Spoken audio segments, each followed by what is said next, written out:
Hi hello welcome to Shravana health tips. Sri multi speciality hospital ప్రముఖ chest physician doctor Srinivas సార్తో ఉన్నాము. Hi hello welcome to Shravana health tips channel. నేను doctor T Srinivas, pulmonary medicine assistant professor, working at Osmania medical college and practising at Sri multi speciality clinic, Vengalrao Nagar. ఈ TB అనేది family history ద్వారా కూడా వచ్చే అవకాశం ఉంటుందా సార్? అవునండి, ఫ్యామిలీ హిస్టరీలో ఉంటే ఆ ఫ్యామిలీ హిస్టరీలో మీ అన్నగారికో, అక్కగారికో, అన్నయ్యకో లేదా ఇంట్లో ఎవరికైనా ఉన్నప్పుడు ఆ పేషెంట్స్ తో మనం క్లోజ్ ఇంటిమేసీలో ఉన్నప్పుడు మనం కొన్ని జాగ్రత్తలు తీసుకుంటే రాదు, లేదా ఫ్యామిలీ హిస్టరీలో ఉంటే కంపల్సరీ వస్తుందని చెప్పడానికి అయితే లేదండి. టీబీ అనేది ఒకసారి వస్తే అది కంప్లీట్ గా తగ్గించవచ్చా సార్, లేదంటే అది కంటిన్యూషన్ ఉంటూనే ఉంటుంది? డెఫినెట్ గా అండి, టీబీ వస్తే దాన్ని 6 నెలలకు సంబంధించిన మన మాత్రలు వాడడం ఉంటుందండి. అది 2 ఫేజులుగా దాన్ని విభజిస్తారు. ఒకటి ఇంటెన్సివ్ ఫేజ్, ఒకటి కంటిన్యూషన్ ఫేజ్. ఇంటెన్సివ్ ఫేజ్ లో మనం 4 రకాల డ్రగ్స్ వాడతాం, కంటిన్యూషన్ ఫేజ్ లో 3 రకాల డ్రగ్స్ వాడతాం. సో టోటల్ కోర్స్ వచ్చేసి 6 నెలలు. 6 నెలలు పూర్తిగా వాడిన వాడికి ఈ డిసీజ్ అనేది పూర్తిగా తగ్గే అవకాశాలు ఉంటాయి. తగ్గినా కూడా మళ్ళీ ఫ్యూచర్ లో రికరెన్స్ రేట్స్ కూడా ఎక్కువ ఉంటాయండి టీబీకి. కాబట్టి దానికి తగిన జాగ్రత్తలు దగ్గర ఉన్నటువంటి మిమ్మల్ని ట్రీట్ చేసేటువంటి చెస్ట్ ఫిజిషియన్ గారితో కలిసి తెలుసుకోవడం మంచిది. ఇప్పుడు టీబీ అనేది ప్రెగ్నెన్సీలో కూడా వస్తుందా సార్?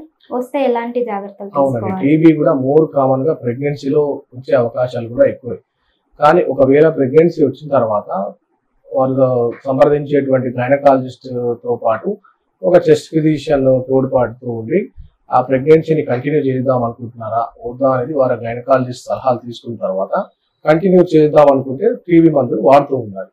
సో డెలివరీ టైం వరకు కొన్ని జాగ్రత్తలు ఉంటాయి, అవి వారి పర్యవేక్షణలో చేయాల్సి వస్తుంది. ఇప్పుడు ప్రెగ్నెన్సీలో టీబీ వస్తే బిడ్డకు కూడా టీబీ వచ్చే అవకాశం ఉంటుందా సార్? సంక్రమించే ఛాన్సెస్ ఉంటాయండి. ఆ సంక్రమించే దాన్ని మనం అవాయిడ్ చేయడానికి తగినటువంటి చర్యలు తీసుకోవాలి. సో సేఫ్ డెలివరీ ప్రొసీజర్స్ అనేవి మీకు గైనకాలజిస్ట్ చెప్తారు. సో వారి యొక్క టిప్స్ మీరు ఫాలో అవుతే సరిపోతుంది. కానీ చాలా మటుకు ఐఎన్హెచ్ ప్రొఫిలాక్సిస్, పుట్టిన బిడ్డకు కూడా ఐఎన్హెచ్ అంటే ఐసోనియాజైడ్ ప్రొఫిలాక్సిస్ కూడా ఇస్తూ ఉంటారు. ఇప్పుడు టీబీ వచ్చినప్పుడు ప్రెగ్నెన్సీలో వ్యాక్సినేషన్ అనేది తీసుకోవచ్చా సార్? టీబీకి సంబంధించిన వ్యాక్సినేషన్ అనేది ప్రెగ్నెంట్ ఉమెన్ తీసుకోవచ్చా? సో ఎవరికైనా అండి టీబీ వ్యాక్సిన్ మనం పుట్టుకతోనే బీసీజీ అనే ఒక వ్యాక్సిన్ ఇస్తామండి. ఆ బీసీజీ అనే వ్యాక్సినే మనకు ట్యూబర్క్లోసిస్ కి ప్రొటెక్టివ్ వ్యాక్సిన్. ఆ పుట్టుకతోనే ప్రతి ఒక్కరికి అది ఇవ్వడం జరుగుతుంది. కొన్ని కంట్రీస్ మీరు చూసినట్టయితే బ్రెజిల్ ఇంకా కూడా టీబీ వ్యాక్సినేషన్స్ ఎవ్రీ 15 years కి 5 years కి ఒకసారి ఇస్తూ ఉంటారు. సో బీసీజీ వ్యాక్సిన్స్ ఒకసారి ఇచ్చినట్టయితే వారికి ఎంతో కొంత ప్రొటెక్టివ్ ఉంటుంది అనమాట ఆ డిసీజ్ నుంచి. సో బీసీజీ వ్యాక్సిన్ అనేది చాలా ఇంపార్టెంట్. సో పుట్టిన బిడ్డకు 0 day రోజే బీసీజీ అనేది ఇవ్వడం మనం ఈ ఇండియన్ ప్రాక్టీసెస్ లో చూస్తూ ఉంటాం. టీబీ వల్ల అబార్షన్స్ అయ్యే ఛాన్సెస్ ఉండొచ్చా సార్? అవునండి, తప్పకుండా. టీబీ ఒకవేళ గర్భాశయానికి సోకినట్టయితే అక్కడ నుంచి ఇన్ఫర్టిలిటీ రేట్స్ కూడా ఎక్కువగానే ఉంటాయి. సో దాన్ని డయాగ్నోజ్ చేయడం అనేది గైనకాలజిస్ట్ యొక్క పర్యవేక్షణ జరుగుతుంది. హిస్టెరోసాల్ఫింగోగ్రఫీ కానివ్వండి, లేదా పెల్విక్ ఇన్ఫ్లమేటరీ డిసీజ్ లాగా ప్రెసెంట్ అయితే అక్కడ నుంచి కొంచెం ఫ్లూయిడ్ తీసి దాని టెస్ట్కి, కల్చర్కి, హిస్టోపెథాలజీకి పంపించడం, టీబీ నిర్ధారించుకొని దానికి మందులు వాడడం. ఒకసారి టీబీ ట్రీట్ అయిన తర్వాత ఇన్ఫర్టిలిటీ రేట్స్ కూడా తగ్గి వారికి మళ్ళీ పిల్లలు పుట్టే అవకాశం కూడా ఉంది. ప్రెగ్నెన్సీలో టీబీ వస్తే ప్రెగ్నెన్సీని కంటిన్యూ చేయవచ్చా సార్? చేయవచ్చండి. దీనికి ప్రెగ్నెంట్ వాళ్ళ ఫ్యామిలీ మరియు గైనకాలజిస్ట్ యొక్క సలహాలు, కంటిన్యూ చేస్తే వచ్చేటువంటి దుష్ప్రభావాలు, ఆ మందుల వల్ల వచ్చే సైడ్ ఎఫెక్ట్స్ కూడా ఒకసారి మనం పరిగణలోకి తీసుకొని దీన్ని కంటిన్యూ చేసుకోవాలి. టీబీ మెడికేషన్ తీసుకోవడం వల్ల ఎలాంటి సైడ్ ఎఫెక్ట్స్ గురించి ఎదుర్కోవచ్చు? అవును, టీబీ మెడికేషన్ మనిషి యొక్క బరువుని బట్టి ఆధారపడి ఉంటుందండి. మనిషి యొక్క బరువుతో mg/kg లాగా డివైడ్ చేసి ఇస్తూ ఉంటాం. సో అవి ఒక్కొక్క మనిషికి నియర్లీ 3 నుంచి 4 టాబ్లెట్లు లేదా 4 నుంచి 5 టాబ్లెట్లు తీసుకోవాల్సి వస్తుంది. కాబట్టి ముఖ్యంగా అయితే గ్యాస్ట్రిక్ కాంప్లికేషన్స్ అంటే నాజియా ఉండడం, ఆకలి తగ్గిపోవడం, లేదా లివర్ పైన ప్రభావం పడి కొంచెం జాండీస్ లేదా కామెర్లు రావడం, యూరిక్ యాసిడ్ లెవెల్స్ పెరగడం, తర్వాత పిగ్మెంటేషన్ అంటే స్కిన్ కొంచెం నల్లగా మారుతూ ఉండడం, లేదా ర్యాషెస్ వస్తూ ఉండడం, ఇలాంటి సైడ్ ఎఫెక్ట్స్ కామన్ గా చూస్తూ ఉంటాం. కానీ ఈ చిన్న చిన్న కాంప్లికేషన్స్ కూడా ట్యాకలబుల్ అండి. వీటి వల్ల మనం ట్రీట్మెంట్ ని ఆపే అవకాశం ఏమి ఉండదు.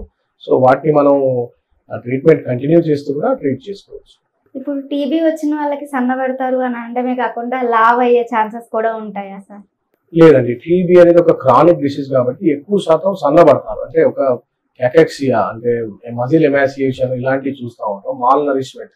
సో దానికి 6 నెలల మందులతో పాటు సరిపడా పౌష్టికాహారం, ప్రోటీన్ డైట్ ఇవి ఖచ్చితంగా తీసుకోవాలి.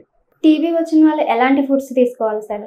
అవునండి, టీబీ వచ్చిన ప్రతి మనిషి కూడా ప్రోటీన్, ఒకవేళ అతనికి ఏమైనా రీనల్ డిసీజెస్ ఉన్నాయా అవన్నీ చూసుకొని, ప్రతి పేషెంట్కి ముఖ్యంగా అయితే మనం high protein diet along with tuberculous anti tuberculous drugs ఇస్తూ ఉంటాం.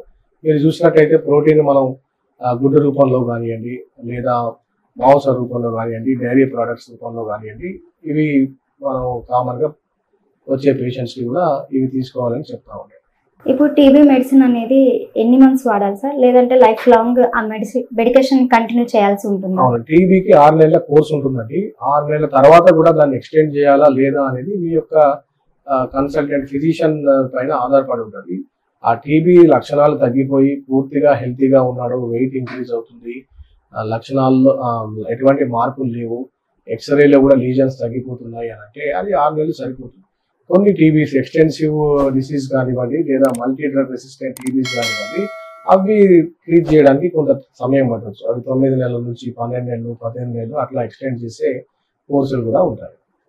లేటెంట్ టీబీ అంటే ఏంటి సార్? లేటెంట్ టీబీ అంటే ఏంటంటే దానికి ఎటువంటి లక్షణాలు ఉండవు. అది కొన్నిసార్లు మనకు ఇన్సిడెంటల్ గా బయటపడతా ఉంటుంది. ఇప్పుడు మన ఇంట్లో ఎవరికైనా టీబీ సోకినట్టయితే మనం వాళ్ళతో క్లోజ్ కాంటాక్ట్ లో ఉంటాం, లేదా కొంతమంది హోమ్లెస్ షెల్టర్స్ ఉన్న షెల్టర్ లేని వాళ్ళు, బెరాక్స్ లో క్లోజ్డ్ ఎన్విరాన్మెంట్స్ లో బతికే వాళ్ళు, ఐవి డ్రగ్ అబ్యూజర్స్ కానివ్వండి, హెచ్ఐవి లాంటి వ్యాధులతో బాధపడే వారికి ఈ లేటెంట్ ట్యూబర్క్లోసిస్ అనేది కామన్ గా రిస్క్ ఫ్యాక్టర్ లో ఉంటుంది. ఈ లేటెంట్ ట్యూబర్క్లోసిస్ ఆ విధంగానే ఉండొచ్చు, లేదా ఫ్యూచర్ లో ఎప్పుడైనా అది ఒక యాక్టివ్ టీబీగా కూడా మారొచ్చు. సో దీన్ని నిర్ధారించుకోవాలంటే మనం స్కిన్ టెస్ట్, ఒకటి ట్యూబర్క్యులిన్ స్కిన్ టెస్ట్ అని ఉంటుంది, అది చేసిన తర్వాత అది ఇండ్యూరేషన్ పాజిటివ్ అని వచ్చిన తర్వాత దానికి మనం ట్రీట్మెంట్ ఇవ్వడం జరుగుతుంది. అలాగే మనం దీన్ని నిర్ధారించుకోవడానికి ఇంకా ఒకసారి ఎక్స్రే కూడా చేస్తారు. ఎక్స్రేలో కూడా ఎటువంటి లీజన్స్ ఉన్నా కూడా సో దీన్ని టీబీ లాగే పరిగణించి దానికి ట్రీట్మెంట్ తీసుకోవడం జరుగుతుంది. టీబీ అనేది ఎక్కడెక్కడ వస్తుంది సార్? టీబీ అనేది చూడండి, మీరు శరీరంలో ఏ అవయవైనా ఇన్ఫెక్ట్ చేయొచ్చండి. మన చర్మం నుంచి, మన మెదడు నుంచి మొదలు పెడితే బోన్స్ లో వ్యాప్తి చెందొచ్చు, ఇంటర్నల్ ఆర్గాన్స్ కి, గర్భాశయానికి, తర్వాత లంగ్స్ కి, తర్వాత పొట్టలో రావచ్చు, ఇలా ఎనీ ఫామ్ లో కూడా రావచ్చు అనమాట. కానీ దీన్ని మెయిన్ గా మనం 2 భాగాలుగా విభజిస్తాం. ఒకటి పల్మనరీ ట్యూబర్క్లోసిస్, ఒకటి ఎక్స్ట్రా పల్మనరీ ట్యూబర్క్లోసిస్. మన లంగ్స్ కు సంబంధించిన టీబీని మాత్రమే మనం పల్మనరీ ట్యూబర్క్లోసిస్ అంటాం.